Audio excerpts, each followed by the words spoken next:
big week. Top 16 reveal was thrown out of whack within 16 hours, which that's the norm at this point. Who's going to host? You tell me. Megan Gauer will be able to tell us. I know it's not going to be Baylor. I know that. 2 weekends left in the regular season at the power level. Let's get buckled in. Rob Joyce, Megan Gauer. Megan, good news. No soapboxes for me to get on today. Last week I was in a mood. Frankly, I'm still in a mood. Not about women's basketball, and I'm looking at you, Arsenal Football Club frauds. Megan, how's life as we approach March rapidly?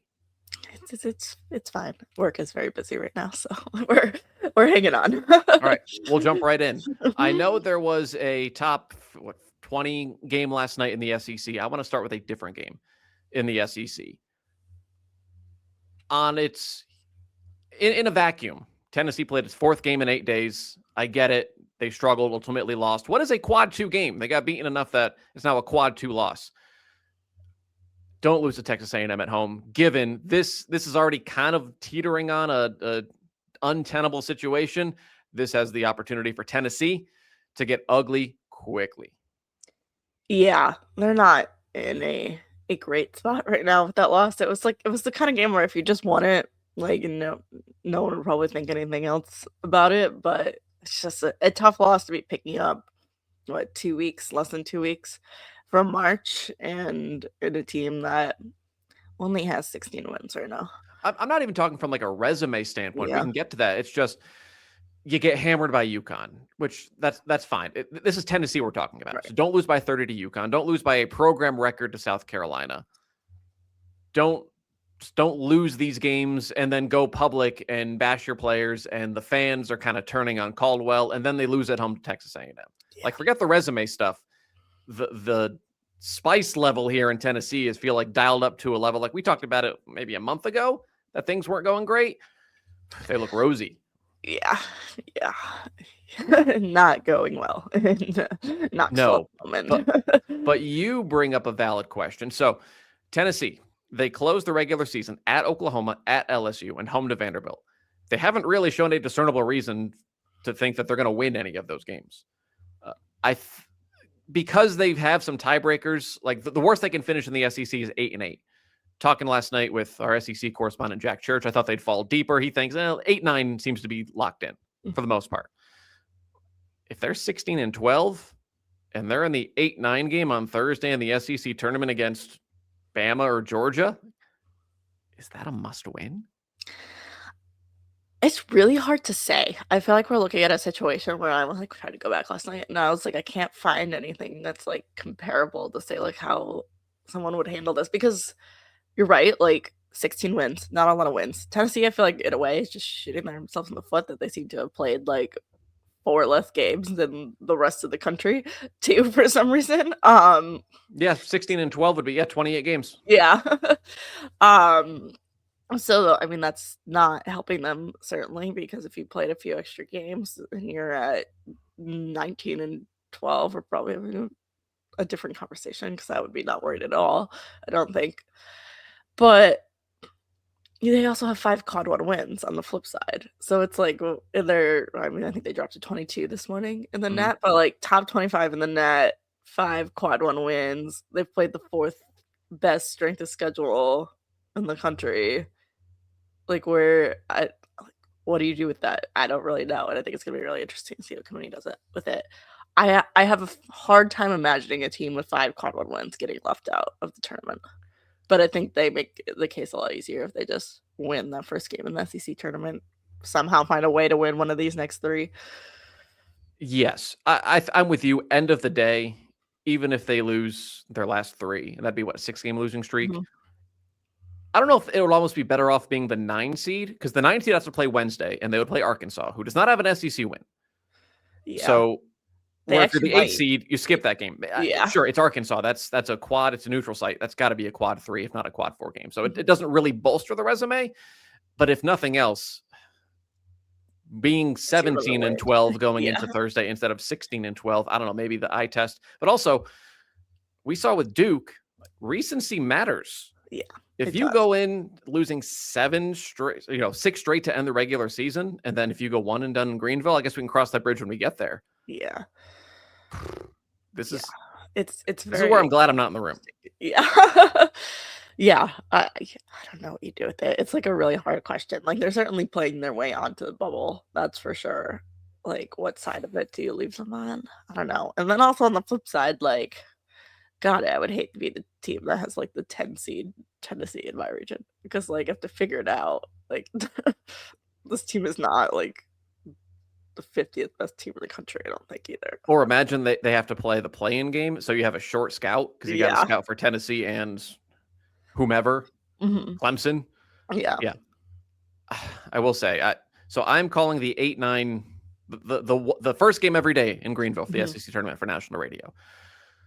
Kim Caldwell's very nice. Spoke to her a couple times last year. Very nice. If they go in on a 6-game losing streak, what the hell am I going to ask? Yeah. I need to get like 90 seconds out of her. So how are things? Like, it's one thing. Like, okay, Arkansas, they're bad. We know they're bad. You're right. Find a positive. This is a team with very high expectations. That's Tennessee. Like, they have super high expectations from the fan base. Yeah, Tennessee tough, just win a game somewhere. Yeah. So, hey, turn it around. That'd make my life a lot easier. Yeah. Texas A&M, nice win. They're 500. Joni Taylor, that seat is scorching hot. Mhm. Maybe it doesn't change things. Maybe it does. We'll see. Nicira Pryor is a nice transfer from Sacred Heart. She was a baller at the low major level. It's transitioned nicely to the SEC. Yeah, Tennessee. The only reason I'll give them a pass, it's the 4 games in 8 days. The same reason that I give Ole Miss a pass. If you went to bed last night at the end of the third quarter with Ole Miss leading LSU, congratulations, you saw Ole Miss's last basket of the game. 0 for 17 in the fourth quarter, lose to LSU. Honestly, Coach Yo, I think, said it best. Frankly, so did Kim Mulkey. Like, Rebels ran out of gas. Not an excuse. I almost give them a pass. Like, I understand it. That's their 5th game in 10 days. Kentucky, Tennessee, LSU. They have South Carolina coming up. That's at some point you're going to run on empty, and it happened in the fourth quarter against a top 5 team. Yeah. I think it's kind of like, you don't like to make excuses, but like they've just had a really tough week, and it's about to just get tougher too because they still have to go turn around and play South Carolina in 3 days or 2 days as well. So, just a tough stretch here, and I think where they had an extra game from the impact of some of the storms down in the south, and it's just a tough time to have to. You're already, I think, in February. Most teams are kind of like starting to run up against a little bit of a wall of like it's 2-3 games a week, 2-3 games a week every week, and then you've got even more in there. It's just a tough stretch. You and I, we didn't go in on Cody McMahon, but we kind of gave up on her earlier in the year. She wasn't efficient last night. Again, part of that was in the fourth quarter. She was fine the first 3. She is playing her best basketball, maybe of her career. She had 39 on Tuesday against Tennessee. Yeah, I mean, I think she's looked a lot better these last few weeks, and a part of why Ole Miss has kind of, it feels like, figured it out a little bit. And yeah, yes, they don't beat LSU, but hung around with LSU, just ran out of gas. So I think that's helping this team a lot, and keeping them like they're right on the edge of that hosting conversation, but like they're playing their best basketball this season, and I think that's the kind of position you want to be in, where like it looks like a team that can go win a couple games in Greenville and try to end in that top 16. They have 7 losses. Let's assume they don't pull an upset and beat South Carolina and don't win the SEC tournament. That's 9 losses. I feel like there's so many teams in that top 16 group though that are sitting right now at 6, 7, 8. 6, 7, 8. So like it's kind of anyone's game right now. Like who's gonna finish out the season stronger? Because I would argue, frankly, Kentucky deserves to host. I didn't think they would. I thought they were largely out of it, but they're sitting there with 7 losses. So yeah. See what happens the rest of the way. But yeah. Do you remember last year? I guess I can go back and look really quick if it's readily available. What NCAA women's tournament? How many losses? Because remember, this is only, well, I guess we've done this for a number of years now, but like it seems like there's more losses than normal. Maybe that's just the conference consolidation. I think so. And I think that's like going back to the Tennessee situation. I think it's why it's so hard to like say what the community's going to do, because like we're only in year 2, 3? Year 2 of no Pac-12. Yeah. So like it obviously has an impact on what everyone's resumes are going to look like at the end of the season, right? Like when you look at the stacked resume of like the SEC, like a team like Tennessee, yeah, you've got all these losses, but 90% of them are to teams that are top 15 teams in the country. Like, yeah. Last year, NC State had 8 losses and it was a 2 seed. That sounds wrong, but Wikipedia's never wrong. Yeah, I mean, Duke was a 2 seed with 7 losses, 7 losses, 7 losses. Yeah. Yeah, so I mean, 7 seems to be, maybe 8 is the threshold. That might go down this year. Let's go back 2 years. Yeah, 6 losses, 7 losses, 6 losses, 7 losses by K-State. Yeah, I mean, we're going in on kind of uncharted territory, at least in recent history here, of 8, 9. I don't think 10. I think 10 is untenable. Yeah. No pun intended. But yeah. LSU side, the team that won last night.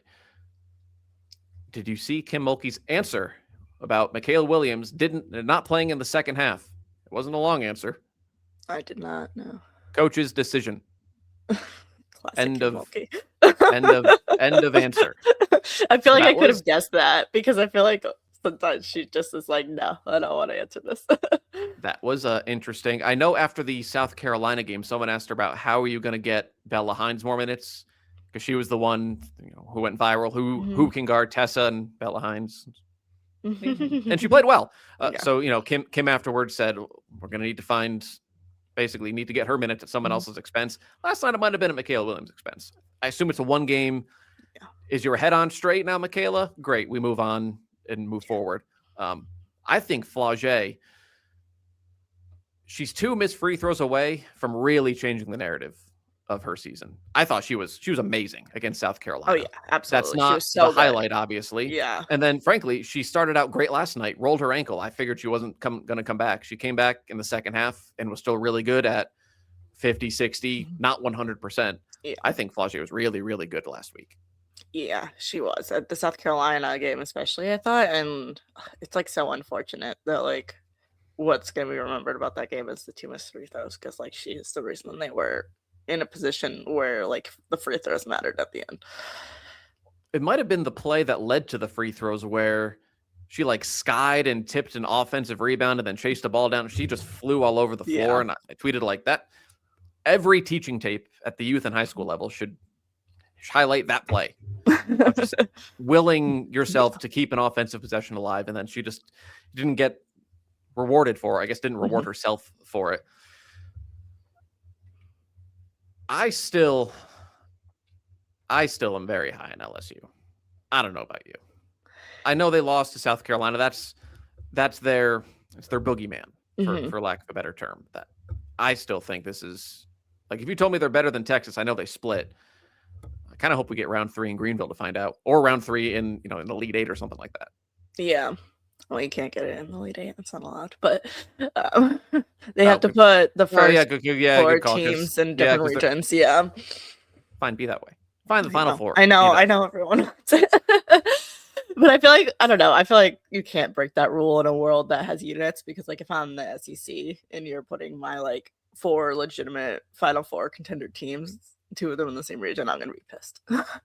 They're gonna get mad about everything. I know, but like you gotta. I feel like when that's the rule, like that, when there's units involved, you can't be breaking that rule. Yeah, but what's the difference between, because there's so many SEC teams, like Oklahoma being a 4 seed in South Carolina's region, because like they have that's to. Allowed. I know, but like what's the difference? You that's want the Sweet 16. That's a whole round earlier.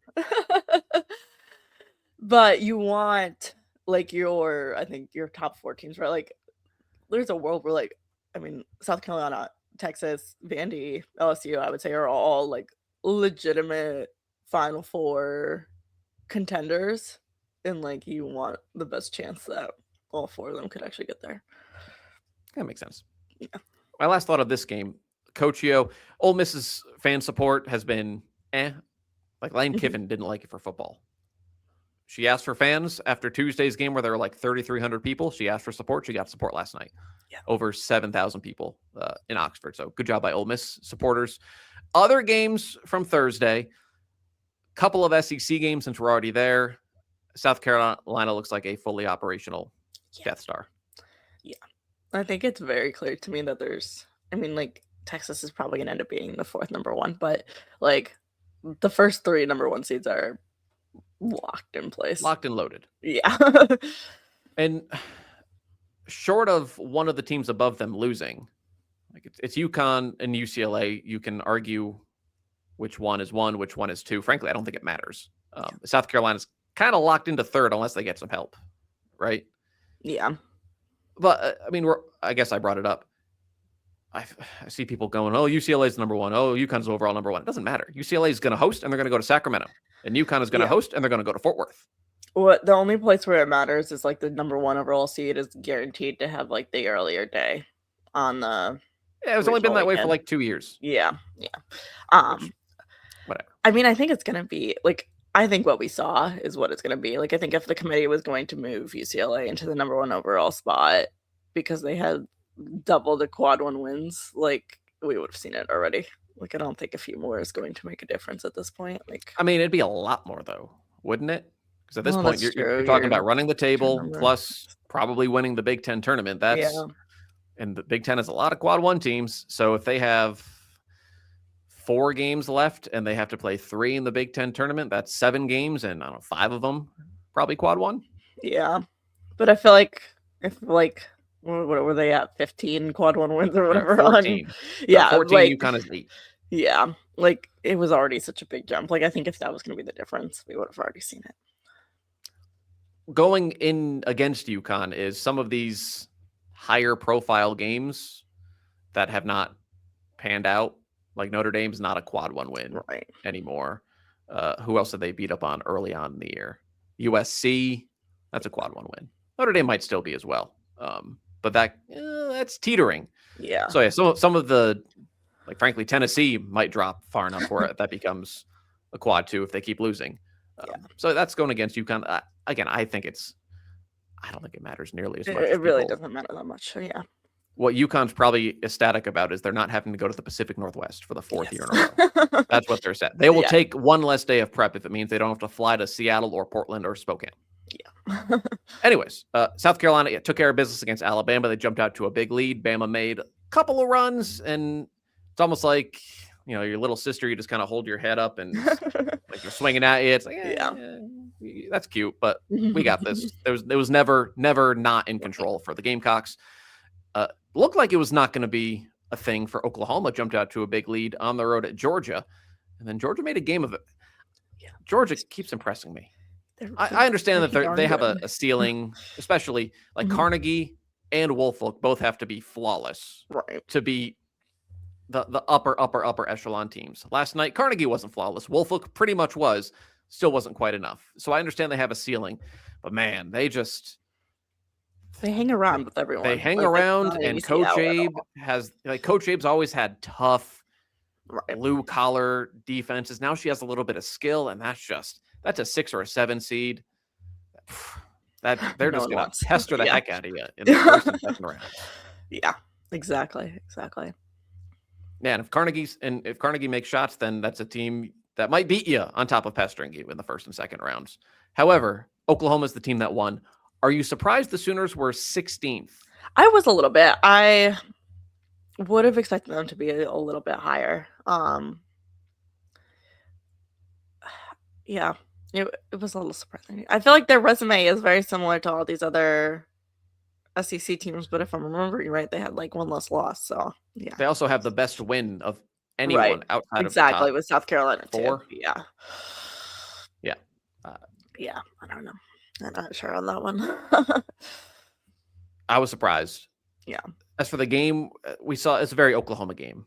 Yeah. They have times where they just shoot the lights out, and then other times where you could double the size of the rim and it wouldn't go anywhere near.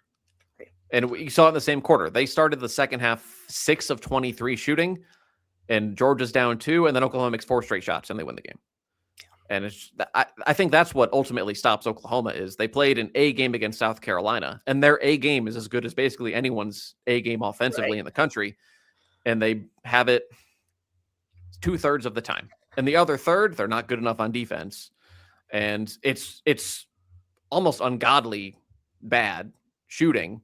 Like Aaliyah Chavez has a 2 for 13 in her that you understand why you keep shooting, because eventually they go in and they go in rapidly. But there's a ceiling here, I think, for Oklahoma that we're going to see in March, because I don't know if they can do it for 4 straight games, let alone 5 or 6.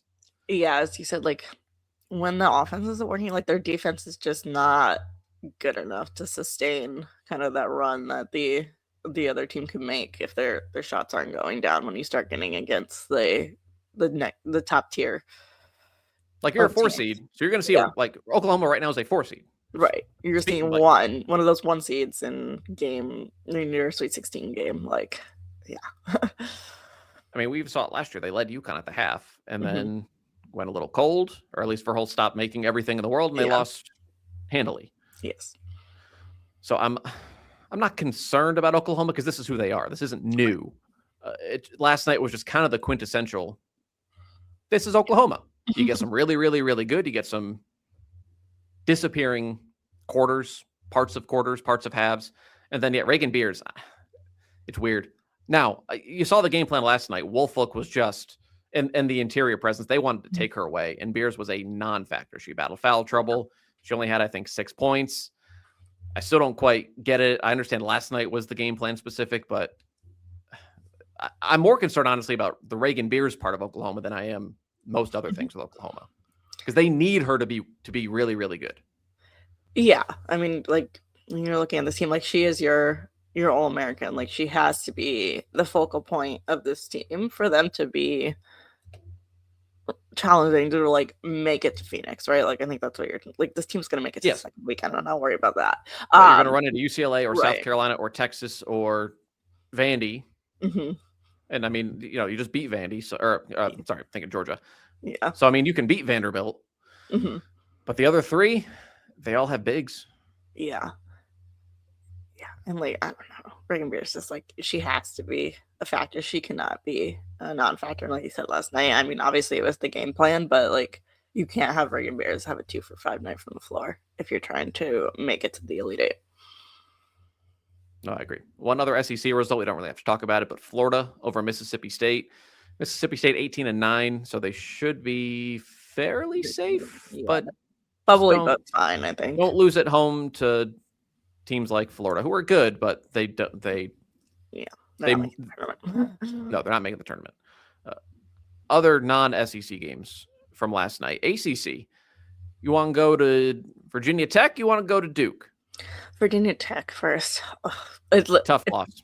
Tough loss. If you want to talk about a way that they could have made sure they were on the right side of the bubble, like just win that game. Like I think they're creeping towards being fine anyway, but like just win that game. Yeah, it's not a horrible loss. It feels like such a missed chance. Opportunity, yeah. No, it's a fine loss. It's just like a win that would have done wonders. In general, some of these ACC teams have done very nice job of themselves of just kind of taking care of business. Like, correct me if I'm wrong, Syracuse has probably played its way safely into the field because they just keep winning. Yeah, no, I think they are fairly safe at this point. Right, so they're not on the bubble. Clemson went into last night winners of 5 of 7, didn't play last night, so they've still won 5 of 7. And their losses are at Virginia Tech and at North Carolina. One of those, they did beat Notre Dame and South Bend, so you kind of negate one of those losses. I thought Virginia was toast after they lost to NC State. They'd lost 3 of 4. Now they've started to win some games again. Did they play last night? No, they didn't play last night either. Cal kind of playing its way on the bubble. They're now 17-11, 8-7. There are some teams on the other side. Looking at you, Stanford. Woof. Yeah. But yeah, a lot of ACC, I think, might get more teams in than we would have guessed a month ago. Yeah. Yeah, I think more teams have played themselves on the right side of the bubble rather than the wrong side. Yes, Stanford rather is kind of taking the brunt of everyone's issues because now, I mean, Stanford are 16-12. Yeah, they're 5-10 in the league. That they're not going to make the tournament unless they go on some sort of run. Yeah. What do they close with? Florida State, SMU, and Clemson. Well, boy, yeah, you got to win out. Yeah. Got to win out and win probably 2 games in the ACC tournament. Do you know where that is this year? No, to be honest, I have no idea. Duluth, Georgia. Interesting. Darn, I say dozens will be there. I don't understand it. Not that Greensboro has great attendance until the weekend, but it's central. Everyone can go. Right. For the most part, you obviously have the 3 triangle teams. Right. Yeah. That's a choice. Doesn't make sense to me. That's a choice. Doesn't make sense to me. But anyways, yeah, Stanford's in deep trouble after losing to Miami last night, and that game really wasn't that close. Canes controlled it throughout. Missed opportunity for Virginia Tech and North Carolina. I've seen that game 3 dozen times since we started doing this show. Hey, did you know that North Carolina can win a game that ends in the 50s in regulation and they shoot below 40%? Yeah. Yes, they can. That's the quintessential North Carolina game. I will say, how about that Duke game, though, on Sunday? Yeah, there was 70s, I believe. 71, 68, 72, 68. It was entertaining. I know. Shocking. I was shocked. I honestly didn't watch the first half because I was like, I can't put myself through this. And then I was like, oh, okay, maybe I can. Yeah, it was a very entertaining game.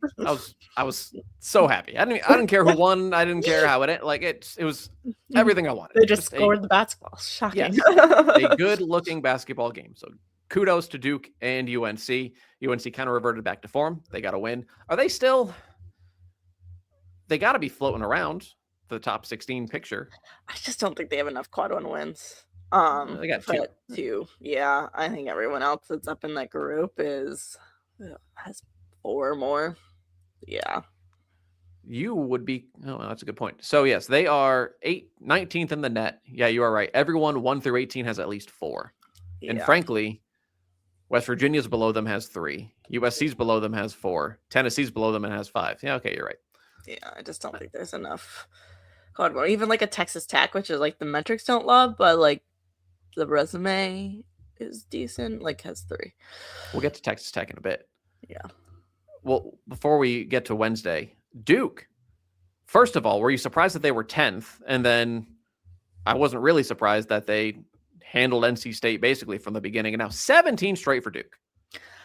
I wasn't shocked that they were 10th. I wasn't like willing to put them that high up until I saw it, but like the committee does have a history of having some recency bias, and like 16 straight wins, or it's probably 17 or something now. Like I wasn't shocked. I kind of thought they might be a 3, and I was a little shocked how high in the 3s they were.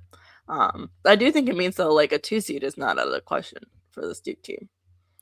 At this point, you gotta think, short of playing Louisville, they're not going to lose again. Yeah, and if you beat Louisville in the ACC tournament, I think you might be a 2 seed.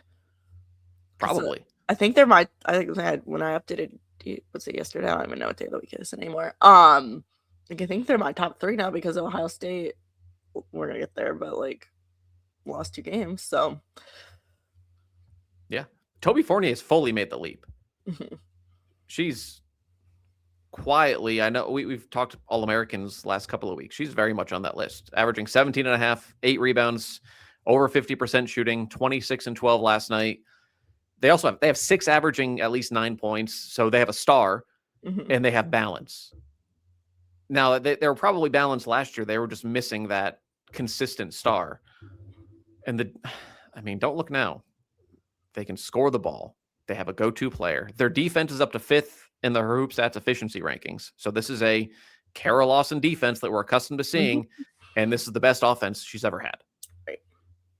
And they're playing like a Final Four team. Now, are you skeptical that of all these wins, at Louisville's a great win?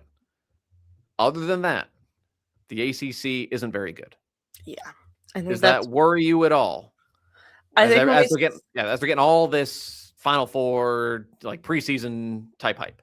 Yeah, when we start talking about them as a Final Four team is where I start to take pause. Like second weekend team, absolutely. Elite 8 team, absolutely.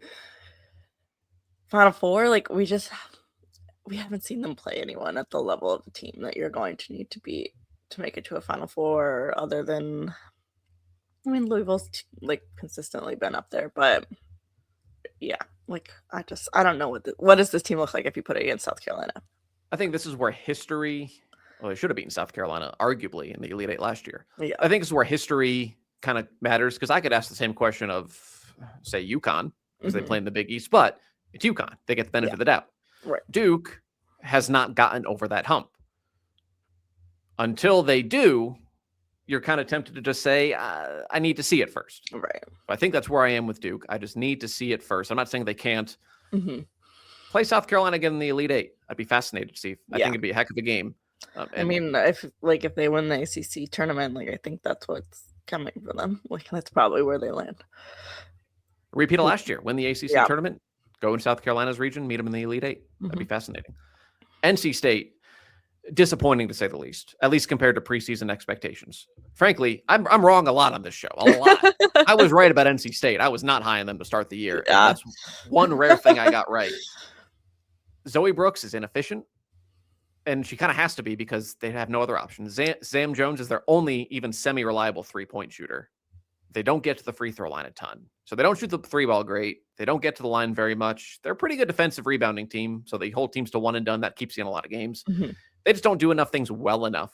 And they don't have enough depth to change anything. So yeah, if Brooks is not shooting efficiently or Jones's threes aren't going in, there's nothing to do. Yeah.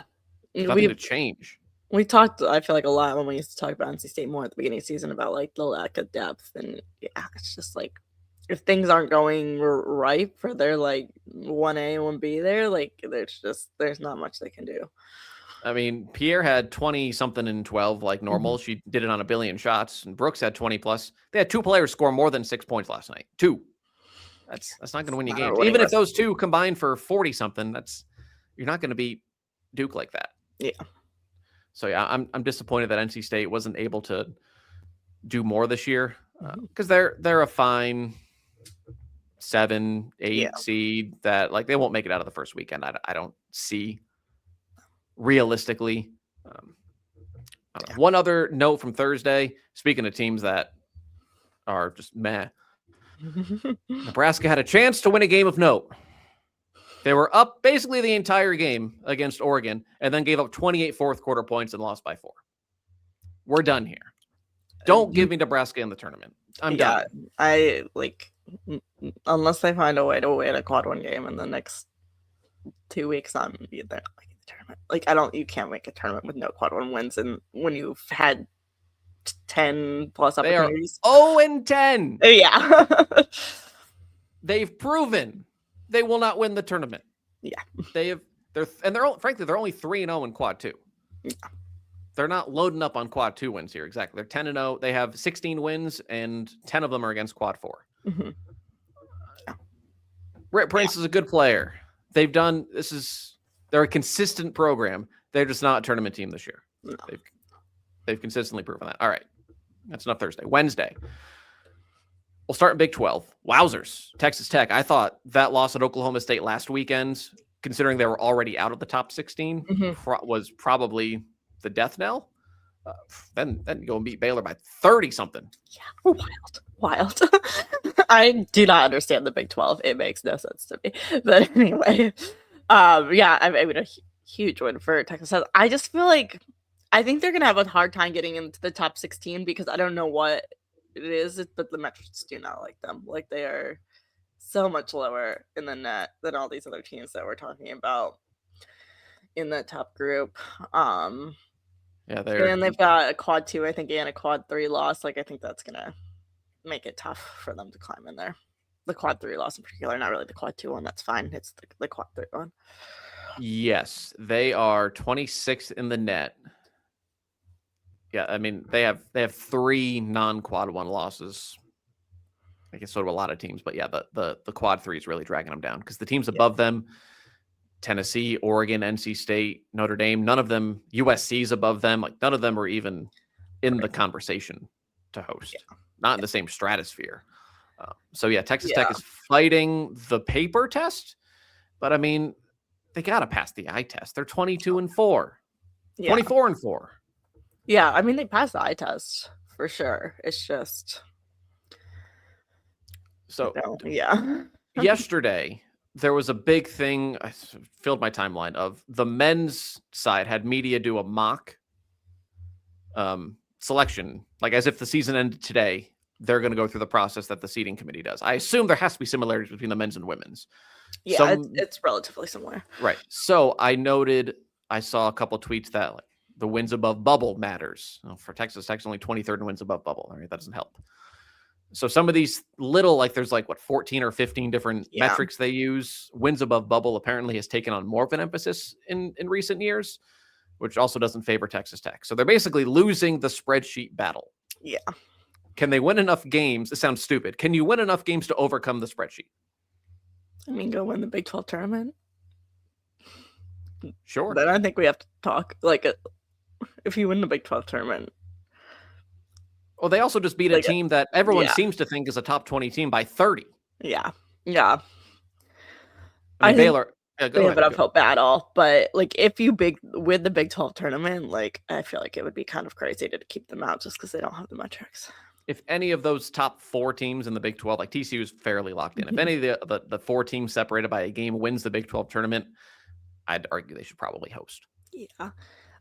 I feel like Baylor, I don't know at this point. Like I think they've Well, I don't think they're going to win the Big 12 tournament. So I don't think that's true. I'm not really worried about that. But yeah, West Virginia or Texas Tech go win the Big 12 tournament. You should host. Pick any team 1-20 against Baylor. Give me the other team. Lady Bears will beat whichever first round team they get put up against. Whatever 12, 11, 12, 13 seed they face in the first round. And then they'll lose as an underdog in the second round. That's just, I think, how it'll be. What are your thoughts on Iowa State now? Addie Brown is back. They beat the daylights out of Arizona State. Now that Brown is back, and she appears to be no worse for wear for the most part. I'm not talking hosting. I'm not talking any of that. I'm talking strictly when you see Iowa State on that bracket in March, what do you make of them? Because now suddenly that's a scary team in the 8-9 game for a 1 seed. Yeah, I think I'm interested to see what they look like, call it in the next 2 weeks, right? Like I got the close of conference play and then the conference tournament, because if they consistently start to look like what they did last night with Addie Brown back, I think that's a really scary prospect in an 8-9 game. But I also think like the committee can't consider like injury availability and stuff, right? So maybe that's a team if they look the part the next 2 weeks, like in the Big 12 tournament in these last few games, like even if they really have an 8 seed resume, they might be a 7 seed or something like that in the field. They go to TCU Sunday. We'll hit on that later. Then they host Oklahoma State, and they go to Kansas State, who just gave them fits without Addie Brown last weekend. And then it's the Big 12 tournament. So yeah, Iowa State, they were like 5 feet under. They're climbing out of that hole. Yeah. Other notable results from Wednesday, Minnesota. Gophers need to host. I'm not going to pretend to understand how all the computer models work, the net, the WAB, Hermstats, Torvik, whatever. I don't know how they work. They all say Minnesota is top 16 good. Yeah. Now our eyes are starting to see what was maybe glaringly obvious all along, is that this is one of the 16 best teams in the country. Do you agree? Am I wrong? I feel like I have to start agreeing at some point. I mean, they're 4-5 in quad 1. Only other loss is a quad 2 game. Like is that right? 9-1 in their last 10. Like that's pretty crazy. I don't know what it is that I'm just like not fully sold on this team. But is it just the fact that it's Minnesota and it's Lindsay Whalen's not running? Lindsay Whalen is running the point. Maybe. I don't know what it is. The numbers are all there. There's no reason I shouldn't be sold. Is it perhaps similar to what we've said about Michigan State? They don't have an All-American.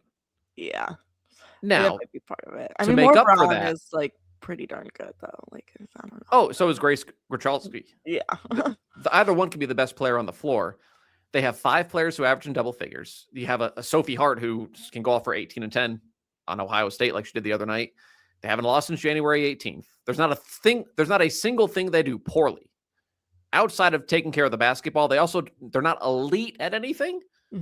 So maybe that's where this trepidation comes in. Like, oh, they don't score 100 points every game. They don't hold teams to 45 every game. They're top 50 in field goal percentage. They're top 35 in 3-point percentage. They're top 35 in rebound rate. They're top 50 in field goal percentage defense. So they make shots. They make some threes.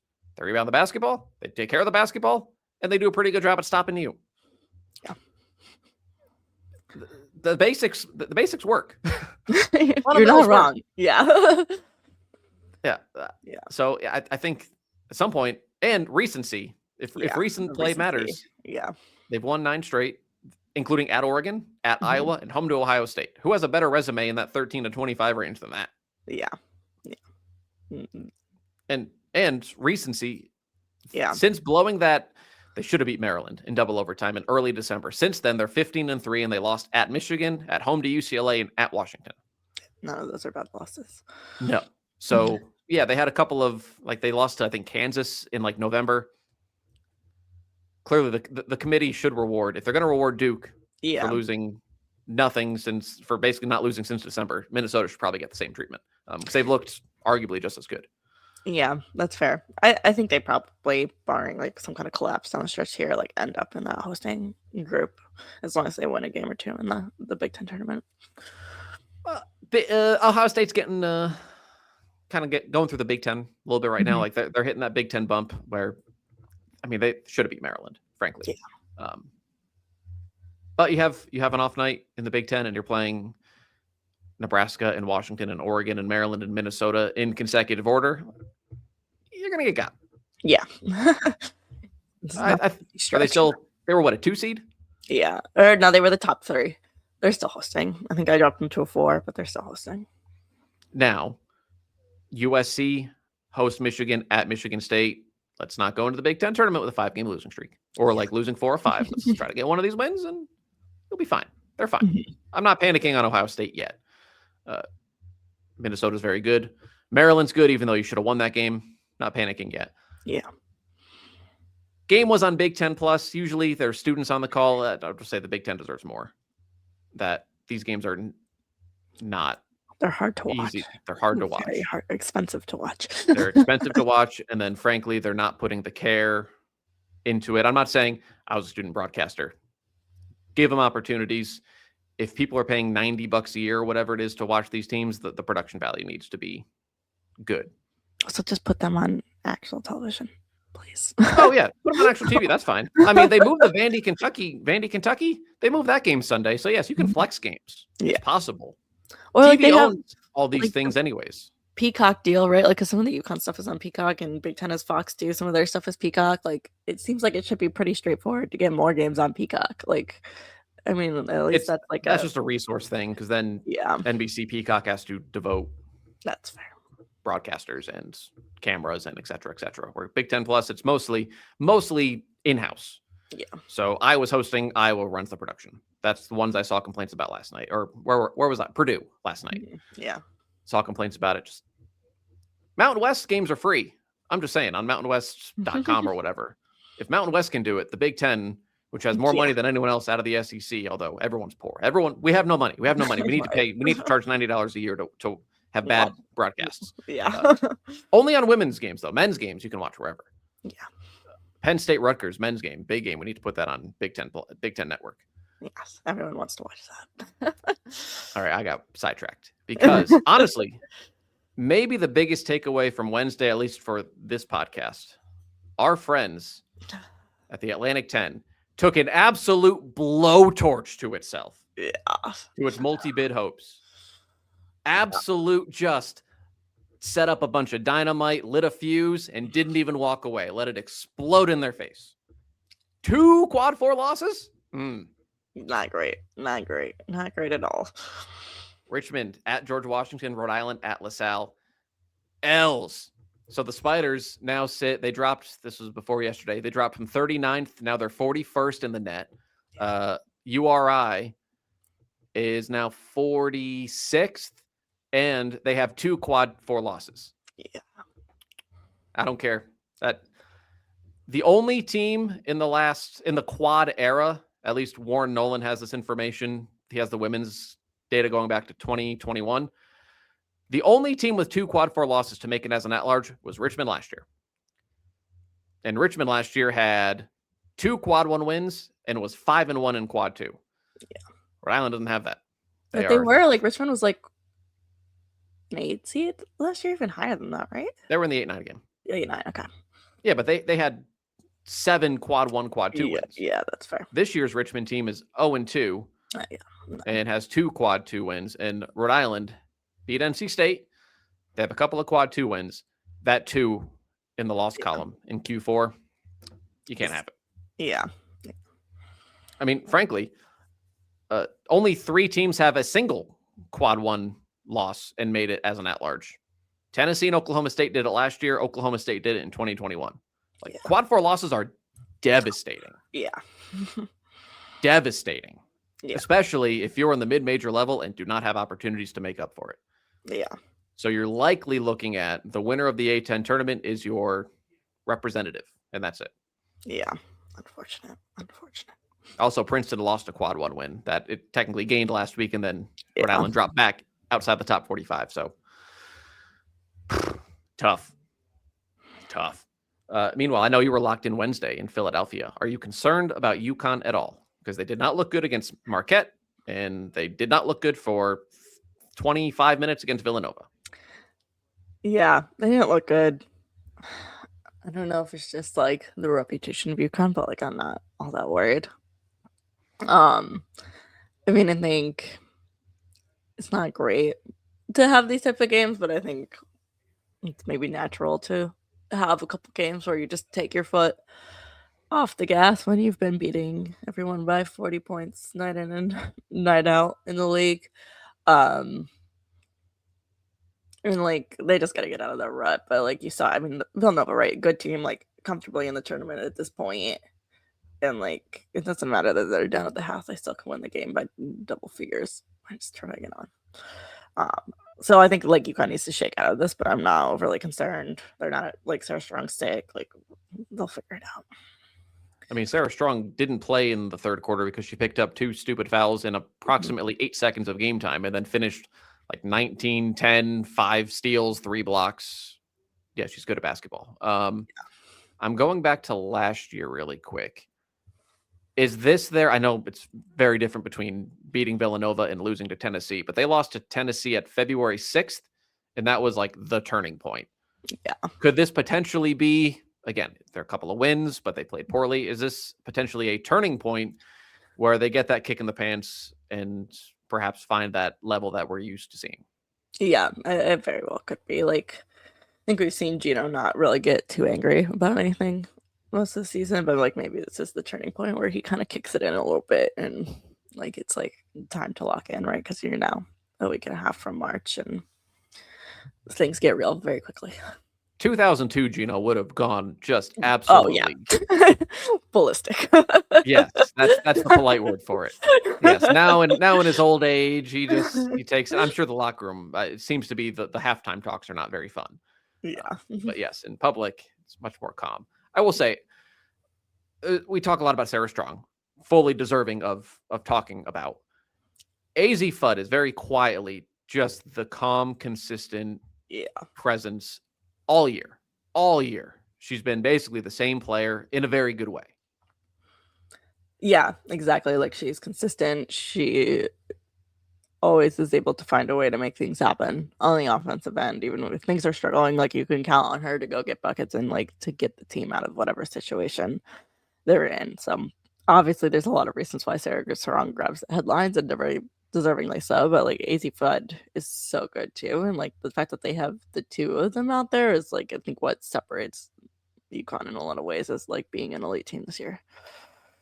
Yes, you look at okay, well, KK Arnold maybe struggling a little bit, or they turn the ball over a lot, or they're not getting, Blanca Quinones was out for a couple of games. Ashton Shade, her shot doesn't always fall. You have 2 All-Americans to fall back on. Right. That's not a bad fallback plan. Plan exactly. B. I think we caught everything for the week. I don't think we missed anything this week. So that takes us to nothing tonight. Saturday, West Virginia, Oklahoma State. Is it realistic? We talked a lot about Texas Tech. Can the Big 12 get more than one host realistically? Because this is the only interesting conference race. So Texas Tech is in that conversation. TCU is in the top 16. Like, can West Virginia get there? Again, another team where the metrics, kind of like Minnesota, have always seemed to like West Virginia. They just haven't gotten that attention. Yeah, I mean, I think maybe. I think it's hard. I think the strength of the SEC makes it difficult. Like, yeah, these SEC teams are going to have a few more losses, but like they've just got so many more wins and like are going to, like some of these SEC teams are going to pick up 1, 2, 3 more quad 1 wins before we get to, maybe more than that, before we get to Selection Sunday. I just think it's a little tough, and I think what's tough for West Virginia is the 6 losses isn't restrictive, but 3 of them being in a quad 2 makes it tougher. Okay. Yeah, so I have this written down for Texas Tech, but it applies to West Virginia. So all of Ohio State and Iowa's losses are quad 1. Minnesota, Duke, Maryland, North Carolina, 5 of their 6 are quad 1. And then Kentucky and Tennessee, well, Tennessee now changed. 6 of Kentucky, 7, and 6 of Tennessee's 8. So teams that you're kind of in the vicinity with, their wins or their losses are quad 1. Yeah. Yeah, I think that hurts. Okay. Big 12 race is still really fun, though. TCU leads the way at 12-3. Texas Tech, West Virginia, and Baylor are all 1 game back. Oklahoma State, Colorado, a lot of work to do, but they're 2 games back. They're mathematically still in it. Buffs, big game. Texas Tech on Saturday. Credit the Buffs. Where are they? I don't know the last time you updated bracketology. I forgot to look. They're, I think, first 4 out right now. But they lost at at UCF on January 18th, and they were 12-7, and they were nowhere near anything. And since then, they have ripped off 7 of 8. They beat Oklahoma State by double digits. They beat TCU. They hammered BYU. By the way, BYU just keeling over. Yeah. Dying. 3 losses of 25 plus in February. 3! That's an easy way to play yourself off the bubble with room to spare off the bubble. Right. But credit Colorado for turning this thing around. And I mean, J.R. Payne, that's another just pest of a program that you don't want to play, especially at their place. Yeah, for sure. Yeah, I think they need to get some wins over these next 2 weeks to make it into the field, but they're certainly in the conversation. Miscellaneous Saturday, Ball State in Miami in the MAC. Those are 2 one-loss MAC teams that won. And then you have 21 North Dakota State, who very quietly, the Bison are 42nd in the net. They actually dropped 2 places after not playing last night. Now, they have 22 wins and 19 of them are quad 4. But this is a Bison team that could very well, they're the Summit favorite. They play South Dakota. Yeah, Summit League is good basketball. Yeah. It's usually South Dakota State. South Dakota State's 21-6. They're still good. But yeah, North Dakota State's right there. And that's a nasty They do have a quad too. 1 win. I think it's over South Dakota State, but they do have a quad 1 win. Yeah, it definitely. South Dakota State's top 45. So yeah, correct. 22-2 with a quad 1 win in there. You know what? That's one more quad 1 win than Nebraska has. Yes, it is. That's an excellent point. And they've had 8 fewer chances. Yeah. Sunday, the highlight is the game that they moved off of SEC Network Plus, I believe, onto real television. Vandy, Kentucky. Quite a 72 hours from the Commodores last week. We spent 20 minutes talking about the win over Texas. They're the 4th. They weren't the 4th 1 seed. No, they were the 4th 1 seed on Saturday night. And by about 2:00 Sunday, that had changed because they lost. Georgia, not a bad loss to Georgia. It's just the highs and lows of 72 hours of Vandy basketball. Yeah. And it's not a bad loss either. It's just I think shows you how close it is there, right? I think it was basically splitting hairs going into the selection reveal with Texas and Vandy, so the head-to-head put them on top. Excuse me, but yeah, 1 loss and you flip right back. Do you want my super pessimistic person in me on Vandy? They give up 64 points a game. That's 170th nationally. Here are the list of Final Four teams to give up 62 a game in the last 20 years. Caitlin Clark's Iowa team 2 years ago. Caitlin Clark's Iowa team 3 years ago. Enrique's Notre Dame teams in 19 and 18. And Kelsey Plum's Washington team in 16. And Oklahoma did it in 2010. So the good news is they have a Caitlin Clark and a Kelsey Plum on their team. That's the good news. The bad news is I listed 6 out of 76 Final Four teams. The percentages there aren't great. Yeah. So they're not a bad defense, but to make a Final Four, you generally need an elite defense. Yeah, exactly. And Vandy does not have that. What they do have is Michaela Blakes, is the best pure scorer in the country, which overcomes. I introduced the Caitlin Clark corollary. I never thought I'd use it. I might Vandy would be the reason to use it. When the bracket comes out, but the defense is a real. That could be a real bugaboo. Yeah. Because no one's questioning the ability to score. No one's questioning the star power. But if she has a 23-point game and not a 33-point game, are you going to get enough stops? That's my one worry for Vandy. And all of a sudden, if we talk about teams that are going to have 7, 8, 9 losses in host, Kentucky's top of the list for me. Gotta be. Yeah, I think since Hannah Key's come back, they've just looked so much better. So much better. I can make a case they're the 5th best team in the SEC, 4th best team. South Carolina, Texas, 5th best team. Yeah, a lot of SEC teams. I don't think I could make it 4th best, but 5th best, sure. Yeah, sorry, I forgot. Couldn't tell you offhand who I forgot, but I forgot one of the big 4. So that'll be entertaining. South Carolina, Ole Miss Sunday. The gauntlet ends for Ole Miss. Thank the Lord for them. Yeah. That's just a brutal stretch. Raven Johnson's my big takeaway from South Carolina. Continues to be. I know Tessa makes threes, but Raven is very clearly as valuable to her team as anyone in the country. Dawn has said that for years. I think especially after the LSU game, after some of the other games this year, that sentiment is starting to leave the walls of that locker room. Because frankly, it wasn't even a sentiment amongst the fan base for a long time. Yeah, exactly. I think she's really kind of gotten the credit that she deserves in this season, and then the way she's been able to step up her game offensively and like really be such a big factor for this team in her last year. How fast is Oklahoma Tennessee going to be on Sunday? God, you're gonna get whiplash trying to watch it. I think it's important for the SEC tournament. Someone is going to finish 9th and someone is going to finish 10th. That is a top 25 team in the SEC. Like it's mathematically wild. Impossible for that to not happen. Right now, 10th place is Georgia and 9th place is Alabama. So basically, that means you're playing Wednesday. You're going to need to win 5 games on 5 days to win the thing. Tennessee has a tough finish. Ole Miss, Oklahoma, Kentucky, Alabama, Georgia. 2 of those teams are playing on Wednesday. One of them, at least, will be the 9 seed and play Arkansas, which, respectfully to the Razorbacks, they're 0-13 in the league. Yeah. That's largely a free pass into the 8-9 game. But still, someone's going to be the 10 seed and get like Auburn, who's just, they've shown signs of, frankly, a lot of signs of improvement in year 1 under Larry Vickers. They just don't have the horses yet.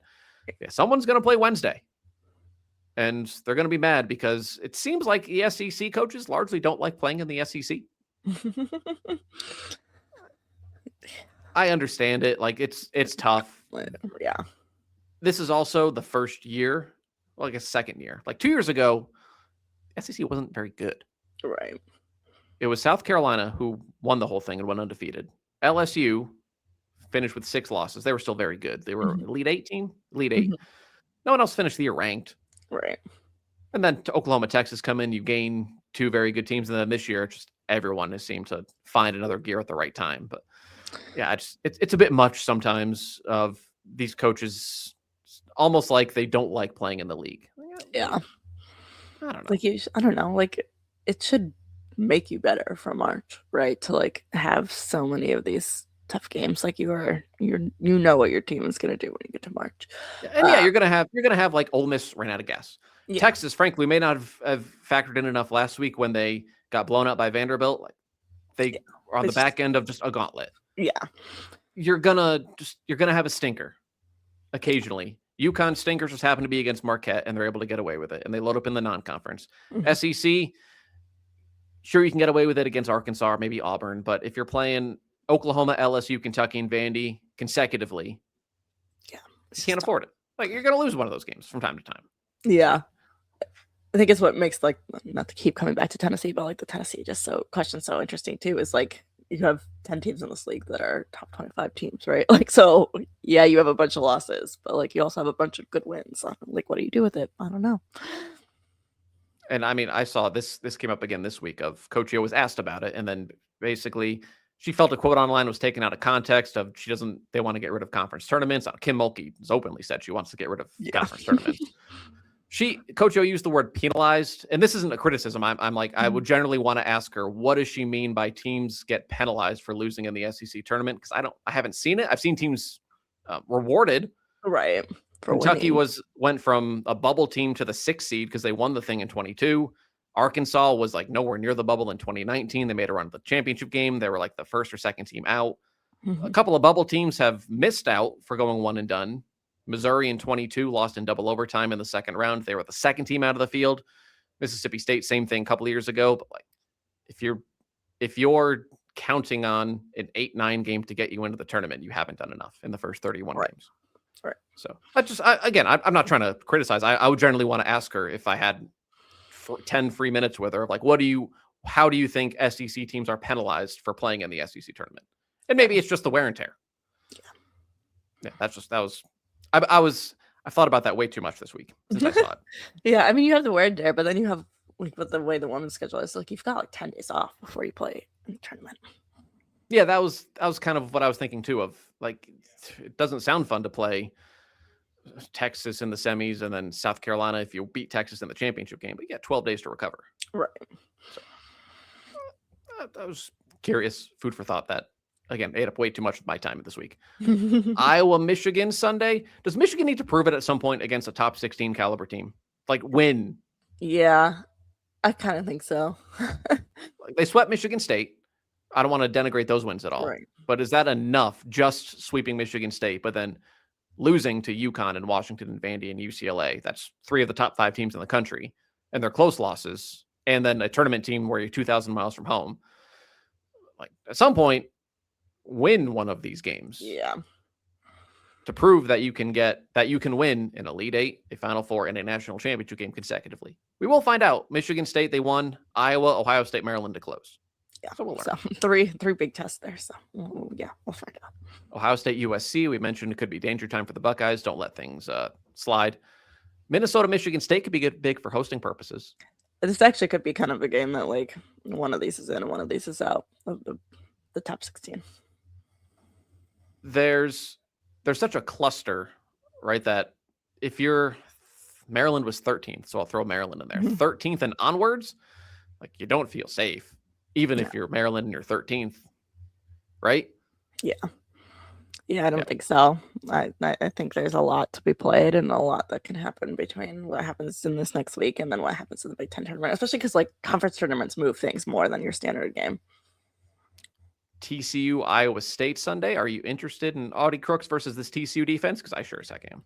I am too. I think this is, like, the perfect game to see, like, all right, what is Iowa State really made of now that they're healthy?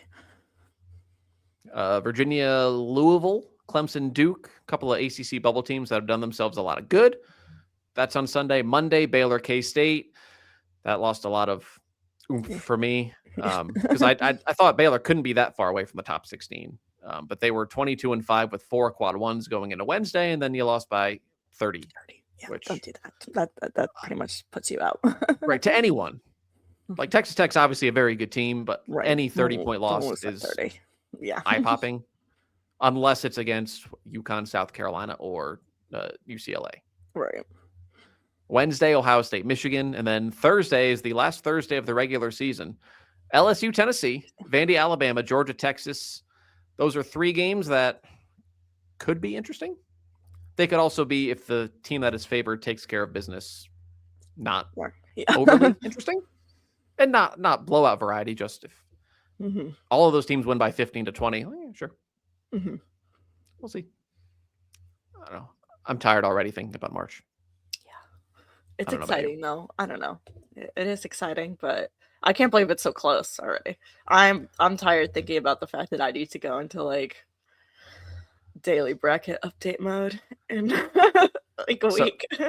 Last night, because Thursdays, obviously we do the show Friday morning. Yeah. There's so many games Thursday that Thursdays, like, we tuck kid into bed and it's like, all right, tuck my wife in because she knows I'm basically out of commission. And she goes, how many more Thursdays? And I went, oh, there's only 2. And it's very exciting. And then she goes, all right, well, then what will the days be? So, it'll just be Friday and Saturday and Sunday and Monday. But hey, we get Thursdays. We get our Thursdays back. So there's that. I explain there's, like, the tournament week. I'm gone anyways. And then the week after, there's not much going on. So you get a little lull, but then fast and furious. So everyone enjoy the games this weekend. We get a bracket reveal again next Saturday. So we'll preview what that might look like next week. There's only 2 Saturdays left in the regular season. So enjoy them. We'll talk next week.